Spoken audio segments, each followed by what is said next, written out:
Namaste, everyone. Hello, hello. Streaming to you live from back in Florida. So happy to see you here. So grateful that you've joined me. I can't wait to reconnect with you.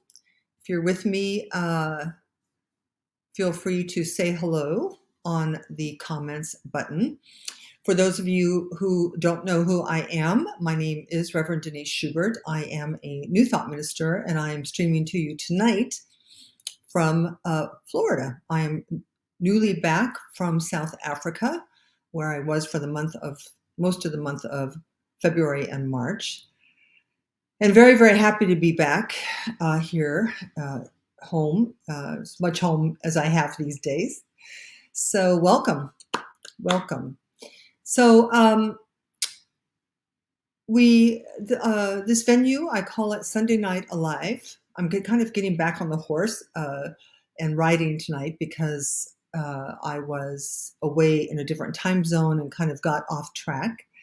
But I am back and look forward to what's coming up for the rest as we move into the spring and summer on Sunday Night Alive. Sunday Night Alive is a venue intended to talk about things that matter, to talk about subjects that help us to mold the world into the kind of world we want to live in, and to also live in the world with as much love of life, joie de vivre, as we possibly can. Hi, Jan. I've been thinking about you. So tonight, I don't know if you've been following my blog. I do owe you a written blog on green lights, red lights, and yellow lights. If you didn't join me last time, that's the last stream I did.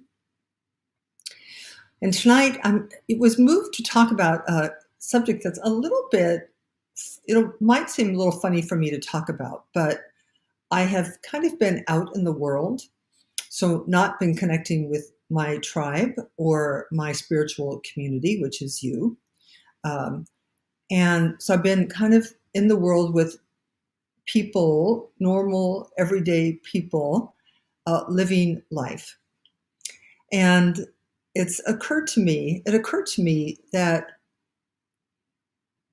it might be useful to talk about a little bit about why we do this, because in the end, and I mean no negativity about this, life is not a piece of cake. So when I think back on my life, none of it was particularly easy. My childhood was not easy. My young adulthood was not easy. Middle age was not easy. Menopause was not easy. Becoming a minister was not easy. Like, none of it has been particularly easy. And, I've been very, very, very dear friend of mine lost her daughter, her 31-year-old firstborn daughter, to cancer in the last couple weeks. And oh my God, so many things happen to people. And what's true is that just because you're living a more spiritually aware life, just because you've awakened to some degree along the journey of awakening, never means that things still don't happen. It never means that life will be a piece of cake. It never means it'll be a slam dunk. It never means that you won't feel pain. It never means, there's a little bit of a tendency in our philosophy, faith, and way of life to think that somehow always affirmative prayer or meditation or contemplation will in some way mitigate what happens in life. And that just simply isn't the case. But there must be some value in doing the spiritual work. There must be some tangible value in doing the spiritual work. And I'm going to try to synthesize tonight what that is, because it's really so even though you can't control life, you can't really control too much what happens to you from the outside world. You can't really, the world itself is such a challenging place to live in fact, I'm going to tell you the truth. I'm not sure how people do it without some kind of spiritual path. I don't know. I mean, I don't know how I did it up until really, I didn't start my journey until around 45 years young. And I did make it for 45 years, but I'm not quite sure how I did it as well as I did it without some kind of spiritual understanding about myself and the world we live in. So there is a benefit to being on the spiritual path. One benefit is definitely for the world, because the world is insane. In my view, that it is so fearful and so violent and so angry and so unhealed and so stuck in the past and so doing what I would call awfulizing the future and glorifying the past. And I did that a little bit myself. So in my kind of dark night, I remember right after I had my stroke last year, 2021 now, almost, a year and a half, I remember for a minute I did awfulize the future. I did. I was like, oh my God, my future is so dismal. It's never going to work out. I'm not going to be able to drive or work. I'm going to be dependent. So I was awfulizing the future from a particular point in time. Or also glorifying the past, right? Oh, so great when my eyes were perfect. My life will never be as great as it was. So glorifying the past or awfulizing the future are kind of what we do when we're living in time, right? When we're living in linear time, we're born, we live, we pay taxes, we die.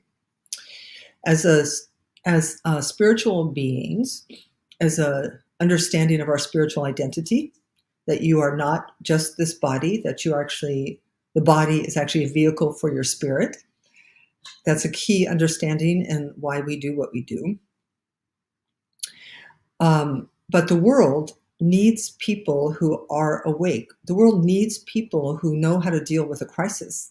The world needs people who know how to look past what's on the surface to actually what's deeper. And so a little bit, I want to give everyone permission to be in times of crisis. Listen, if you're a mom and your daughter dies, there is no way you're going to experience your experience. You're going to feel that. And all the affirmative prayer in the world, all of the change your thinking, change your life, all of the positive thoughts may not mitigate the pain that you're feeling in the moment of the calamity, in the moment of the disaster. So,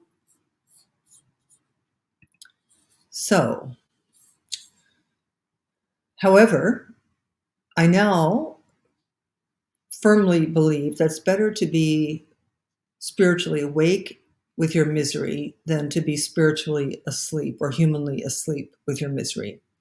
Because as people who,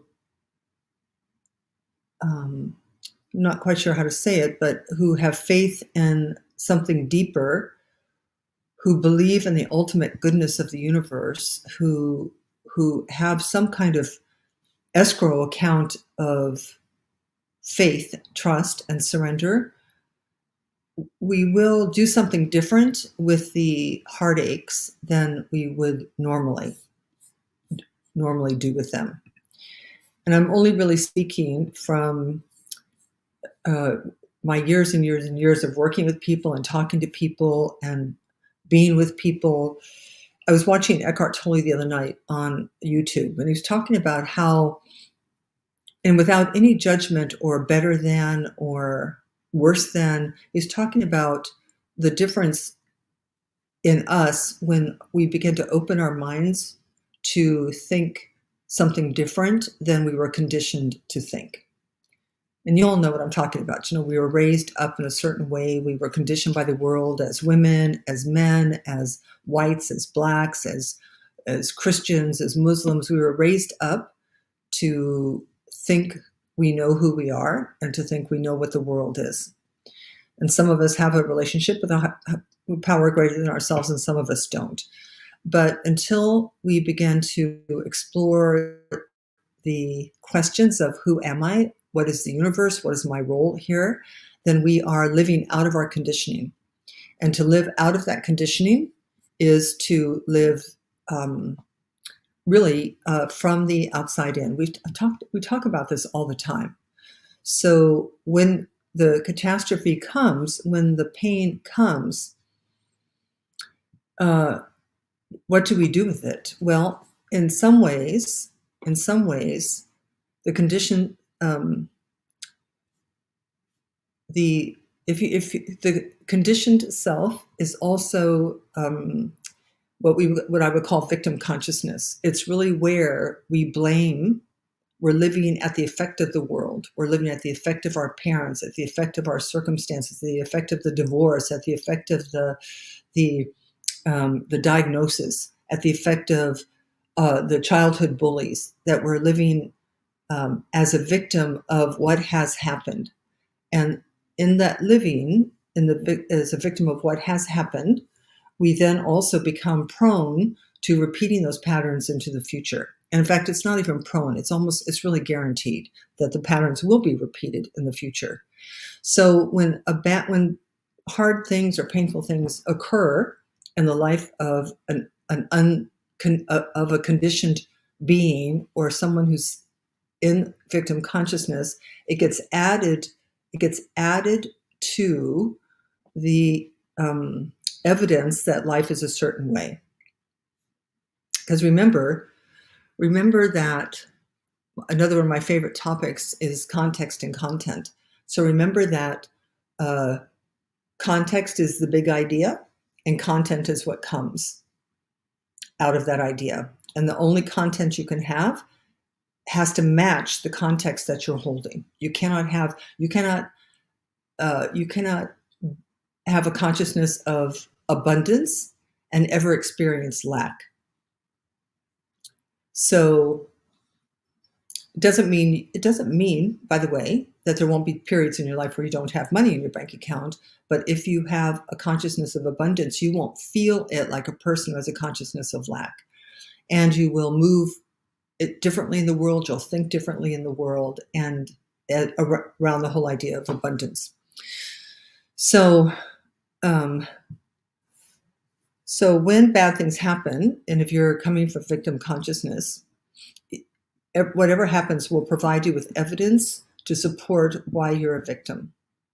You will go to blame almost immediately. Someone will be to blame for what happened to you. And past pain when you're in victim consciousness has a difficult time resolving. Partly you don't have anywhere to take it, right? There's nothing to do with your pain. The world is the theme today is the world's not an easy place. The world, it's not easy to live in this world. Do you agree? Do you disagree? Can you ever think of a time when your life was really, really easy and now it's not, or it wasn't and now it is? It's like life is challenging. Our parents die, our animals die. There's mass murders. We get sick. We get healthy. We get dumped. We get fired. We get whatever. We have a pandemic. Your cats die. You have a stroke. Life's not easy. But attitude is everything. How we deal with the not easiness in life is really the key. So, the unconditioned self, which is what we're all striving to be, and we're striving to be that not because it's good or better. We're striving to be that because it will lead us into. I believe that if the universe has an intention, it's for us to be joyous and to be happy and to feel powerful and confident, to know how to collaborate and connect with people, how to love. I think if the universe has an intention, it's love. And it is not mass murders. It's not addiction. It's not pain and suffering. It's not that. So we want to awaken out of this mesmerizing state of living, this conditioned state of living, so that we can be more authentic, so that we can be more skillful, so that we can do our part to shape the world into a world that reflects love more than the world reflects fear. And I'm adamant about this. Just go out into the world. Really, it is, you know, people are so sad and so afraid. So we have to keep doing what we're doing. That's what I want to say to you. We have to keep doing what we're doing. So when we awaken, which simply means you get a glimpse of the eternal nature of the universe, no past, no future. You get a glimpse of your holy self, that you are love, you are embodied love. That's the truth about you, no matter what your past has been, and no matter who you think you are, that you are made in the image and likeness of spirit, of love, of God, of life. And that you can never die because energy cannot die. There's no, you're not going to be, there's no hell and damnation, that you're an eternal being. So we're here in these bodies by choice to experience life. And part of the experience of life is experiencing things that are hard, like when you lose your mom or lose your daughter or lose your job, lose your eyesight. I mean, so many things can happen. So how can we bring ourselves to the hard times? Well, an awakened being, no matter where you are on the path, I mean, obviously it's a path. Some people are at the beginning, some people at the middle, and some people, every once in a while you'll get a Jesus or a Buddha, a Martin Luther King, a Thich Nhat Hanh, a Wayne Dyer, you'll get people. So it's a continuum, it's a path. And every day in every way, we want to awaken more into present moment awareness. So when life throws the hard things at you, one of the things we do as unconditioned consciousness is we look for, rather than add it to the pile of disappointments or add it to the pile of heartbreak, we actually look for the good. We actually look for, how can I take the situation and make it better? How can I make it work? How can I take something of value that will aid me in my journey? How can I take what's happening and contribute to the other people involved? So people who live in the connectivity of spiritual awareness, which is unity and oneness, will always ultimately look for good. Now, that doesn't mean if you're the grieving mom that you're going to do that on day one. You're not going to do that on day one. If you just got your diagnosis this morning, you're not going to more than likely do that tonight. But you will do it. You will say, okay, now what? We tend to live in a consciousness of positive expectation rather than negative expectation. So people, unawakened beings, conditioned beings, primarily live in negative expectation, which is to expect something bad to happen, which is to not be looking for the good, to expect the other shoe to drop, to not be able to live with good news for too long, without self-sabotage or without just simply making up a story that it's bad. So conversely, we live really with positive expectation, that I expect the future to work out for me. I expect good things to happen. I expect people to care about me. I expect to care about people. I expect to have all my needs met. It's a very wonderful way to live. Our faith, by the way, because we believe that our heart and God's heart are connected, whatever God means to you, like I'm not alone here. I have holy companionship. That you've seen that beautiful, not a commercial, I don't know what it is, where they show somebody walking on the beach and there's four footsteps. It's like we are not alone here. So when you have that kind of faith and that kind of personal, intimate relationship with the higher power of your own self, then you have some place to take your pain. People who have not discovered themselves as the very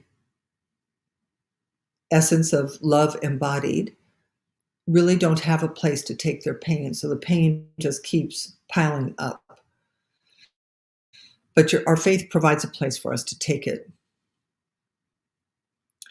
And I think ultimately, just because we're a little bit awake, a little bit aware, we also can recover from the feeling of being victimized faster. I assure you that when things happen to people, there is a moment of, why is this happening to me? Why did this happen to my child? Why is this happening to the world? When somebody goes in with a shotgun into a school and kills children, every parent's going, why would a God let this happen? Right? So there is no blissful spiritual insight in the moment, in those moments. There is coming to grips with what has happened. There's human response. And if we're very, very lucky, if you're very, very lucky, and I feel very, very lucky that we have some spiritual awareness and some spiritual awakening, and we'll be able to do something with that so that we don't have to, one, take it into the world, and two, we don't have to hold on to the pain. We don't have to keep it. So we can move on. So we don't have to awfulize the future, and we don't have to glorify the past. We can be in present moment awareness. So that's really the topic today. That's my lesson for today. My lesson for today is life is not a piece of cake. And we can acknowledge that it is challenging in every moment. You don't have to pretend to be happy when you're not. You don't have to pretend that life's hard today, if it's hard today. And because you're on a path of awakening, you can live with positive expectation. You can pivot out of feeling bad to feeling good quicker than most can. And you can seek out the pearl in the oyster. You can seek out the blessing in the life experience. And just remember that whether it's you or your cat or your kids or your grandpa, your grandma, everything is spiritual. Nothing is material. And so there's no energy lost. Every living thing goes on for an eternity in some energetic form, because energy cannot die. You and I cannot die any more than God can die. So anyway, it's good to be back with you. I feel a little bit rusty, but getting back into the swing of things. I only got back from Africa on Wednesday. I got back into Florida I got back in the US a week ago, Friday, got back into Florida on Wednesday night. So I'm acclimating time-wise and surrounding-wise. But I'm very happy to be back. I'm looking to do a book study. It's coming up soon. I'll keep you posted about that. If you, let's see if I have anything else to say before I pray with you.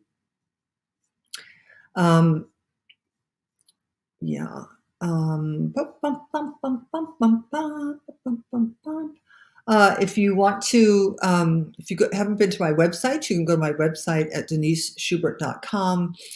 That is a place where you can support the ministry. It is a place where you can see beautiful pictures of African wildlife. It's a place where you can go back over my really couple years of travel blogs and spiritual blogs, and I'll keep them coming.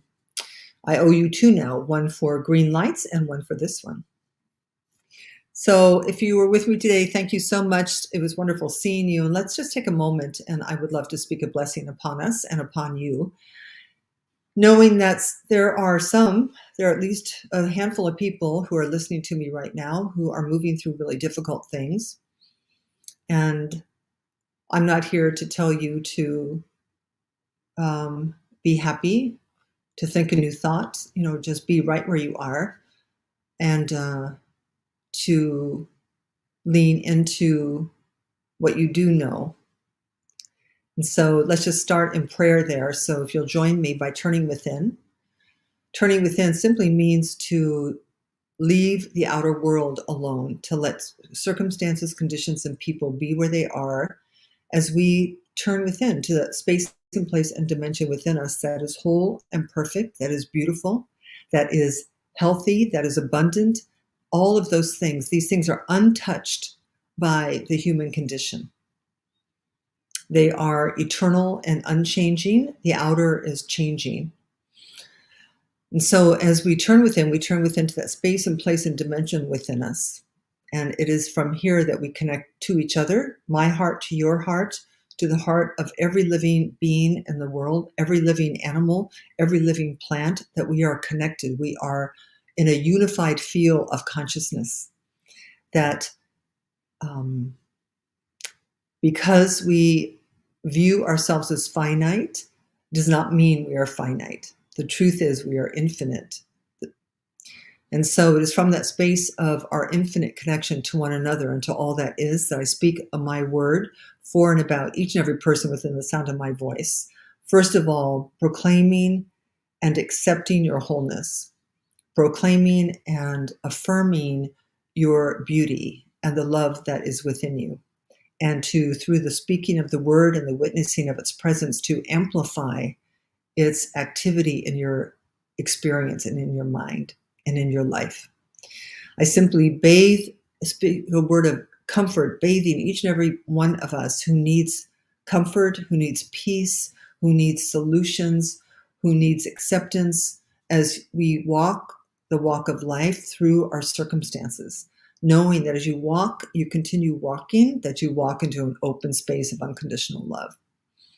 And so life may not be a piece of cake, but our spiritual awareness is the icing on that cake that allows us to move with confidence, with power, with poise, to come out of, to exalt every valley, to level every mountain, and to walk forward into a bright future with faith, trust, surrender, and never-ending optimism and positive expectancy, because optimism and positive expectancy is what creates optimistic and positive futures.